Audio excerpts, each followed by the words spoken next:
Hi everyone, I'm Liz Brown Swanson and welcome to RPV City Talk. This is our special year in review show. We've got RPV's Mayor Pro Tem right here, John Cruikshank, to tell us about all the things happening in Rancho Palos Verdes in 2023. Yeah. We've had a lot of great news to report because it's been our city's 50th anniversary, but we're also dealing with the concerns of what's going on in the landslide. So with that, Mayor Pro Tem, take it away. How are we doing in Rancho Palos Verdes? Well, of course, and thank you, Liz, for having me and being able to talk about 2023. It's been a remarkable year in many fronts, good and bad.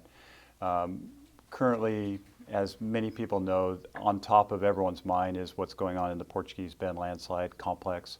And so, of course, that is our number one concern. But looking at the city as a whole, you know, we always look at the things that are important to us. That's local control, of course, fiscal responsibility, and making sure that the needs of all of our residents all throughout the community are being taken care of in regards to the projects and the needs that they have.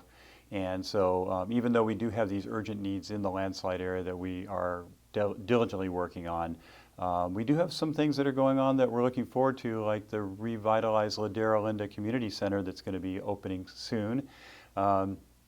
I think because of the holiday season, and we're going to probably look at a grand opening sometime in January, which is super exciting. And also we have a new friend and resident, the UCLA South Bay. They live or reside right down the street from me where I live off of Crest Road and Palos Verdes Drive East. And they've just been great neighbors, and I believe they're going to be taking students in the fall of 2024, which is September of next year. And so a lot of exciting things happening there. So now let's move on to what's really seems to be the most pressing issue in our city, and that is what's happening in the Portuguese Bend landslide complex. The City Council has renewed what is a local state of emergency and building moratorium in the landslide complex. So with all that, just explain the situation and how our city is addressing what's going on there, and of course the impact it's having on neighborhoods adjacent to the slide, specifically in the neighborhood I live in, Seaview, where there's been homes that have been severely damaged, and now water pipes had to be placed above line just because of all the movement and what's going on. So bring us up to speed on that. Sure. Well, it's obviously the number one issue right now. And for those of you that haven't followed it necessarily, the Portuguese Bend landslide, it's adjacent to it. You have the Abalone Cove and you have the Klondike Canyon landslide areas. And so even though it's one big slide complex, the amount of movement was typically in the center area, which we consider Portuguese Bend landslide. And both of the other districts and in the area you're in, Seaview, has seen much more movement this year. And what's occurred is because there's so much more groundwater that rises up and gets closer to the surface. As it gets closer to the surface, it actually creates a lot more land movement. And so we've seen much more movement than we would ever hope for, and in your community, in the Seaview community. And so in that area, we've closed off one of the intersections. There's a couple homes that, of course, have been red tagged, unfortunately. And we've got a number of geologists and experts that are looking at ways in which we can solve the problem, and to give them the time and to do whatever we can as a city to try to minimize any further exacerbation to that issue, like you mentioned, a building moratorium and a state of emergency. And those are serious things, because basically you're saying no new building. And if you're someone that has a permit and you have land and you want to build your dream home or whatever it is, and the city says you can't do that, it's something we take very seriously. But in the bigger scheme of things, it's best to just have a cooling off period to where we give the experts an opportunity to figure out the best ways in which to mitigate, to, in other words, stop as much as we can the movement of the land. Because in the area where I mentioned at Dauntless and Exultant, at that intersection, which is closed off, where Cal Water is actually moving many of those lines to above ground. And these aren't tiny little water lines. I mean, these 12-inch and bigger lines. So it's a serious deal up there. And these are crossing the roads and above ground. And so this is something that we take serious. But there's a lot of people meeting weekly along with the city staff to try to mitigate all that. Miles of trails that have been closed in the preserve for safety first because of issues with the movement. And, we still have wonderful trails that people can go out on that are still open, Yes. right? So I don't know if you have any message regarding what's going on with the trail closures. Well, I certainly do. And so the trails were closed based on recommendations from our geologists. Of course, the concern is safety. A couple items. Of course, the actual movement, rocks coming down the hill, loose rocks, debris, and also the fissures. So these are things that we don't want to jeopardize the public. Anyone that's listening that wants to know what the latest is, we do have a website that's kept up to date all the time. It's the rpvca.gov/trail alerts. You'll probably post that up on this, and so people can find out what the latest is. So there's a lot of layers to this, and the city council, the staff is working around the clock on this issue. So let's move on to talk about city council's accomplishments in 2023 and goals that were met. Every year the council does have set number of goals that you focus on with whether it's public safety or infrastructure. Well, a lot got done. Yeah, a lot got done. So I would highlight that in this year we celebrated our 50th anniversary. And I think some of the goals of incorporation when the city formed in 1973 was all about the preservation of open space and of views and of low density development. And I think 50 years later, that's still happening in our city. So I think that everyone that's come before me and all the residents and people that have lived here should be very proud of themselves that they have built a community that values those things and continues to value those things, and we've stuck to those and found a way, even with all the pressures of state government that want to change those things. We've been able to maintain that so far, and so the hope is 50 years from now, they'll look back and say, "Wow, 100 years of low density development and view restoration and all that." But in terms of real things that occurred this year, we were selected, going back to the landslide, we were selected for a FEMA grant of $23.3 million, which is the first time that they've really ever given money for a landslide complex before there was actually a landslide, which now we're talking about the landslide after we got the grant. So we're very proud of staff of getting that BRIC or BRIC grant. It was the largest grant our city's ever received in its history. And then also congressionally, we got another couple $1 million. That was the late Senator Dianne Feinstein and her staff. And of course, I always like to credit the taxpayers as well, because it is our tax dollars that are being brought back to us. So I appreciate that. And in regards to the actual project itself, I mentioned it earlier that there is a draft environmental impact report that probably it's going to go before the City Council for certification, but probably not till late 2024. Some of the other accomplishments, of course, the Hatano Farm was designated as a California Point of Historical Interest and listed on the California Register of Historical Resources. And that really allows us to commemorate the Japanese truck farmers and the accomplishments and their contribution to the Palos Verdes Peninsula, which is certainly significant and important. Also, this is the one that I love, the agreement we have with the Pano AI system, where we have cameras that give us 360-degree views of our peninsula and look for potential starting of fire.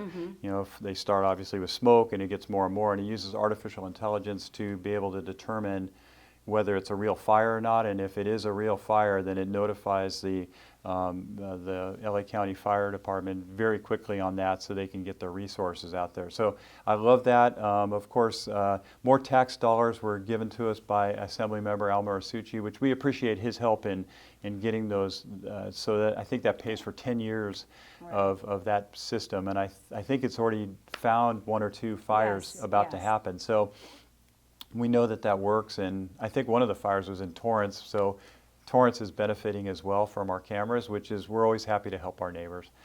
And finally, there's the couple more things. The helipad. I was at the event where they had the helipad installed at our Kendida Civic Center, and it allows the firefighting helicopters to be able to pull water 4 times faster, I believe, than what they were before. It was so amazing and efficient. I didn't really understand how the whole thing worked until I saw so basically the water is filling that helipod back up each time after the helicopter with the water gets its water and heads off to the Right. fire location, and then the next helicopter could come back and fill up, and Yeah. that's going to, I believe it's going to be a huge game changer, but hopefully we never have to use it, right? But Right. one day we probably will. Another important tool in our firefighting capability, which we'll be talking about a little bit later in the show too, just about our emergency preparedness efforts. But that's wonderful to point out. And some other things we had with sister city, Socorro City, Japan, right? We continue to celebrate our That's third our anniversary. third year. Third Yeah. anniversary. And also, this would be a whole nother show, but the housing element for the city, you were able to come up with the draft or the regional housing needs assessment report. You got all that in, right? Well, we've got it in, but it's not approved. Hopefully by the time people are watching this the second or third time, it is approved. It's currently at the state level, and we are supposed to hear back from them very soon. Once again, by the time this airs, we hope to hear that they've approved that, but we understand that that housing element's critical because without that housing element, there's things that could occur that are not great with our city that many of the residents know. There's something called a builder's remedy that unfortunately kind of bypasses city local control and allows builders to just Right. build things that we might not rubber stamp in the first place. I know. Well, that's why we have our legislative corner on the city's website, right? So people can Right. pay attention to what's going on at the state level. And we have somebody up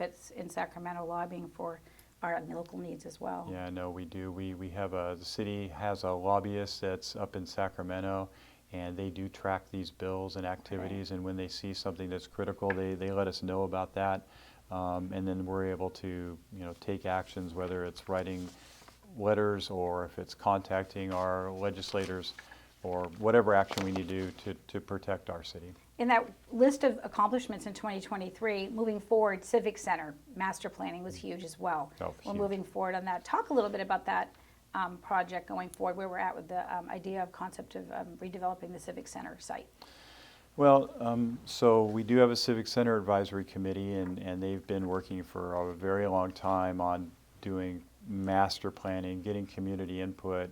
And so once they got to the point where they felt like the plan was the right concept for our city, they turned over that to the Finance Advisory Committee, and the two committees kind of worked together for several months to look at what the city can afford. And so, because that's critical, you could say you want all these things, but if you can't afford all these things, then we're not going to get all those things. So we need to be realistic about that. We do know that the amount we can afford is a little bit north of 50 million in regards to our budgeting and the restrictions we have on the way we can spend money as a city. And I believe in the way our budgetary constraints are laid out by previous councils from before me. They were very prudent. We had a lot of smart people that realized that city needs to stay strong financially, because not just for the annual things that continually occur, but then things come up like the Portuguese Bend landslide and other big expenses, and you need to be prepared for those. So there's a shortfall, but then there's also ways in which we can look at closing that gap. Right. Since you're mentioning finances, let's move on and talk about the city's financial status for the 2023-2024 fiscal year. The council, you have many working meetings with the community to get that budget passed. How are we doing fiscally? And talk about sort of where the revenues are coming from, where they're going. Yep. And just, we always like to say here in Rancho Palos Verdes that we're fiscally strong. We're once again bringing in more money than we're spending. So I think anyone that's a non-economist like me, that makes sense, and it's like what you want to hear. And of course the budgets kick off again, and the next budget cycle is July 1st. So right now we're transferring $4.4 million of transit occupancy tax generated by Terranea to our capital infrastructure program, which is important. And the city's estimated to have a structural surplus of $5 million in fiscal year 23-24, which is great. After transferring the majority of the surplus to that capital improvement program fund, The city's general fund revenues are estimated to be roughly $39 million, and our operating expenditures are about 38. So we're bringing in slightly more, like I said. The primary source, of course, is about 17 million is from our property taxes, and the second highest amount is our TOT, or occupancy tax, which is roughly $7 million. And expenditures, our biggest expenditures, a little more than 8 million for our public safety programs, which is our sheriff primarily, and 13.5 million in salaries and benefits. And with part-time and full-time, we have 150 employees now at the city. The remaining amount of that 22 million is for other operating expenses, including repairs and maintenance of city facilities, parks, legal services, of course, and utilities and consulting services. And just so people know, we are a contract city, so even though we do have a staff of 150 full and part-time people, many of the services that we provide are actually contracted out. So we are fiscally strong, you would say? I would say Considering the so. economy, so we're in good shape. And our city this year received a special budget award. That it was the first time. You want to mention that? Sure. Shout out to our finance team and the community.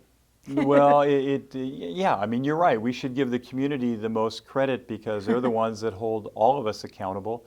And we on the city council, we hear people loud and clear that, hey, they're managing their family budgets. You need to make sure you manage the budgets here. And so, but I think our city staff has clearly gone above and beyond. They received this first Distinguished Budget Presentation Award from the Government Finance Officers Association, which is a very distinguished award, and I know certainly the council is very proud of our finance team for that, and we continue to be happy that they bring us the good news that we're bringing in more than we're spending.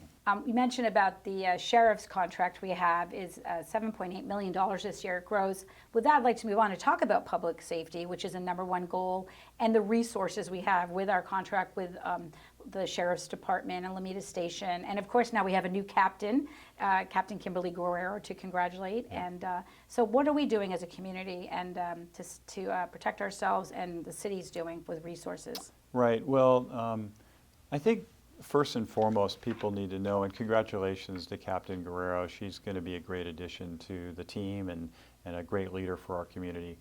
I think her and her team consistently are coordinating with our city staff.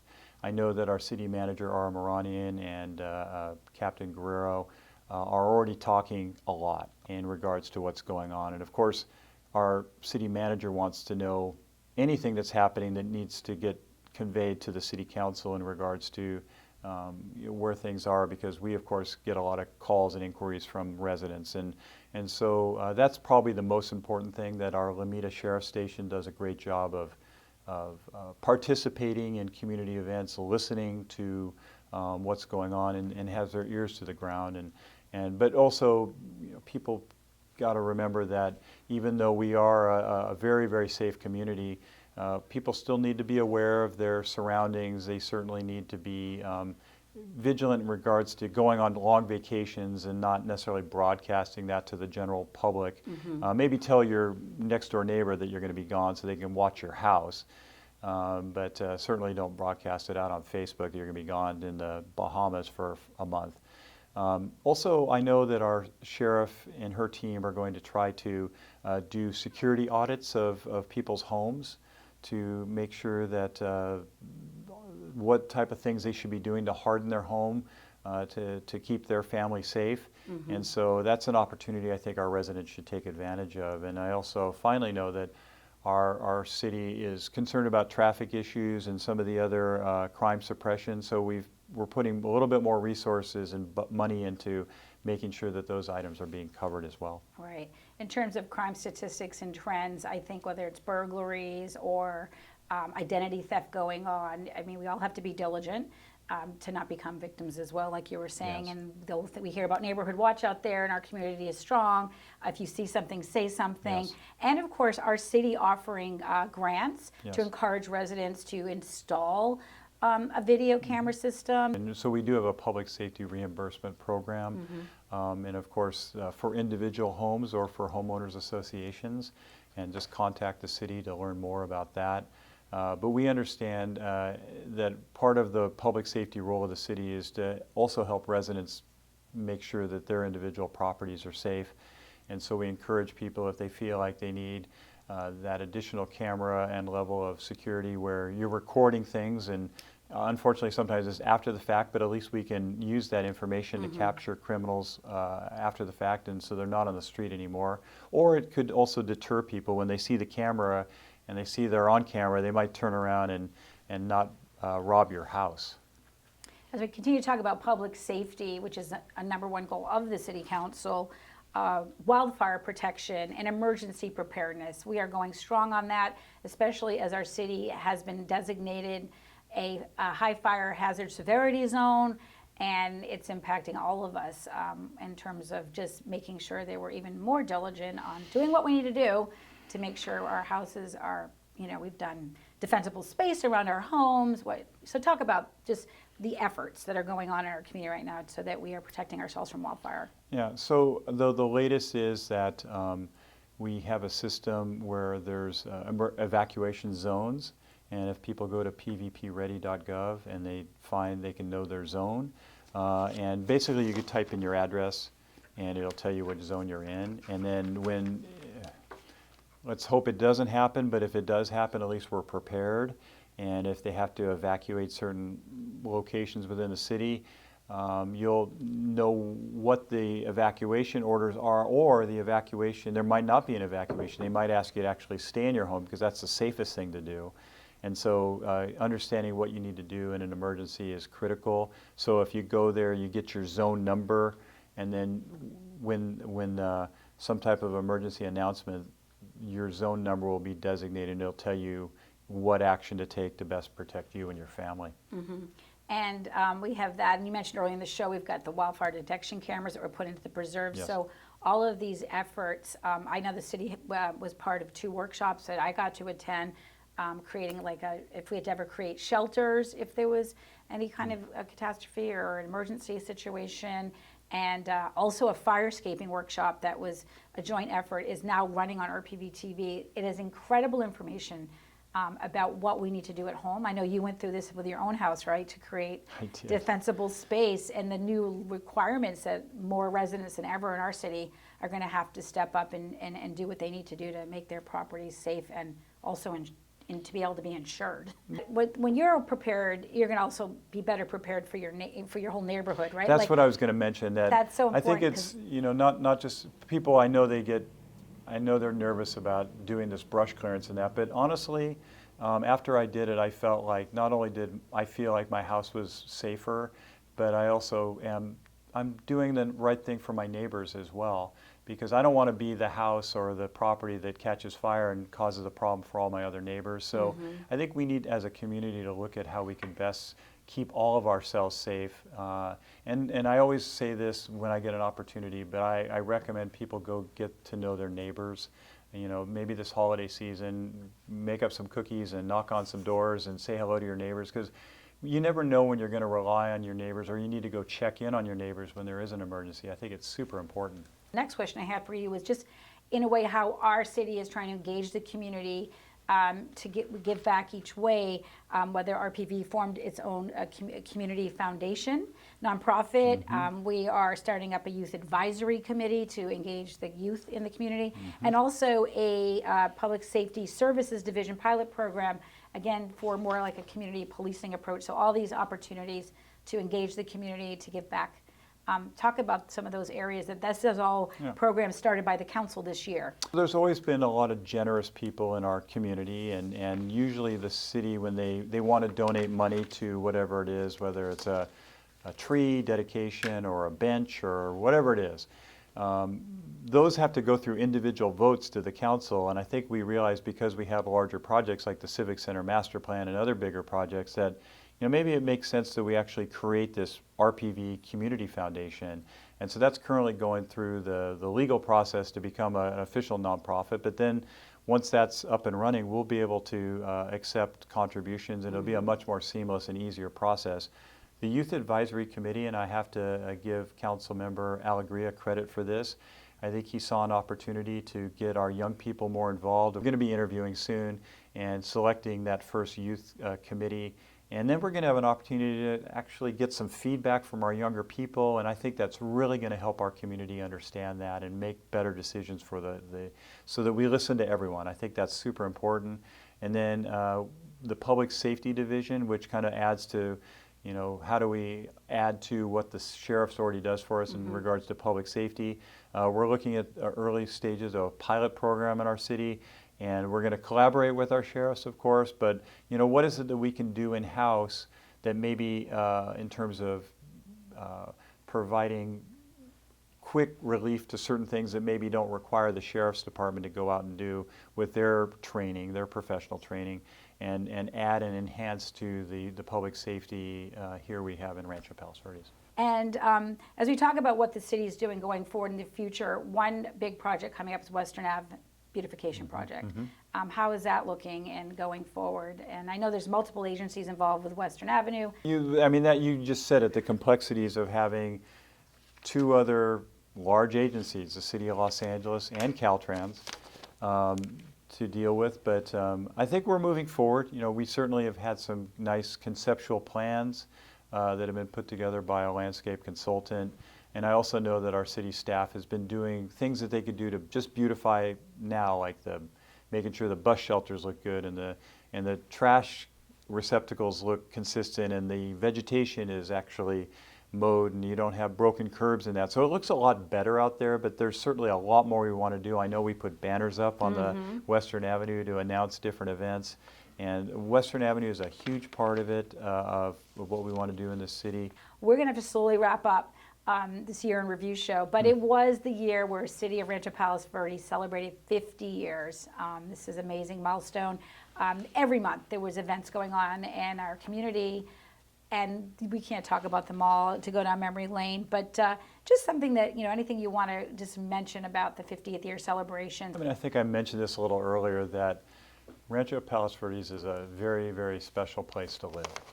And people work hard to be here and live here, and the reason the city was formed was to provide people the ability to have a nice, safe place to be, quaint neighborhoods. You know, we have a lot of different neighborhoods, but they're all kind of consistent when you live in those neighborhoods. Our views, our safety, kind of our peace and quiet, and low density, of course, local control and all those things. And after 50 years, we're still celebrating those things, and I think that's special. You know, you have 88 cities in LA County, and people can choose to live in any one of them potentially, and I think people work hard to be in this city. And so I'm just proud to be a part of the community. As we're moving forward to the new year, just anything you see the council will be top priorities, obviously what's going on in the landslide, but just what you're looking forward to in the new year. Right. Well, I'm sure some people start to realize that councils come and go. Of course, next year will be my last year on the city council because of term limits. And that doesn't necessarily mean that there's business more important because of me. I think that of course, the Portuguese Bend and solving those issues and helping the residents there is #1 priority. But I do believe that the Civic Center has an opportunity to move forward. I think we want to start looking at how do we bring in architects, builders to look at that project and to come up with even more plans, more detailed plans on how we move forward with something that works for our community and is an affordable project. So I think that's probably another big priority. I think moving forward with the Western Avenue work, making sure that traffic is addressed there and more beautification and focusing on those people out there. Ladera Linda Community Center opening up, I think that'll be, you know, the way to kick off 2024, which is super important. And then I just look forward to, you know, working with the residents, going back to people participating. I think that's what makes city government work, is when people participate. So tune into RPVtv. Well, we wish you the happy, healthy new year, Mayor Pro Tem John Cruikshank. That'll do it for this edition of RPV City Talks Special Year in Review. Happy holidays, everyone. Thanks for tuning in.